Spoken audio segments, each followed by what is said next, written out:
અમદાવાદમાં ગઈકાલ મોડી રાતથી વરસાદી માહોલ જામ્યો છે. ભારે વરસાદને પગલે વાસણા બેરેજના કુલ 27 ગેટ ખોલવામાં આવ્યા અને સાબરમતીમાં પાણી છોડવામાં આવ્યું. તો નીચાણવાળા વિસ્તારોને એલર્ટ પર રાખવામાં આવ્યા છે.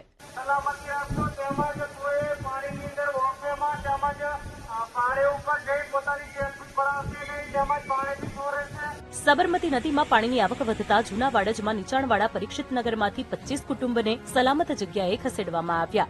રાજકોટના ઉપલેટામાં આવેલો વેણુ 2 ડેમ ફરી ઓવરફ્લો થયો છે. 54 ફૂટની સપાટી ધરાવતો આ ડેમ સંપૂર્ણ ભરાઈ જતા તેના 4 દરવાજા 3 ફૂટ સુધી ખોલવામાં આવ્યા છે. તો મોજ ડેમના પણ 3 દરવાજા 3 ફૂટ સુધી ખોલવામાં આવ્યા છે.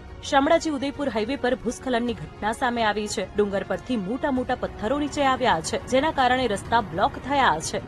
બનાસકાંઠામાં અમીરગઢ પાસે બનાસ નદીમાં એક યુવક 16 કલાકથી ફસાયો હતો. પથ્થરોના સહારે બેસીને બચાવની રાહ જોઈ રહ્યો હતો, ત્યારે એસડીઆરએફની ટીમે ધસમસતા પાણીના પ્રવાહ. આખો વિડીયો જોવા માટે ડાઉનલોડ કરો દિવ્ય ભાસ્કર એપ.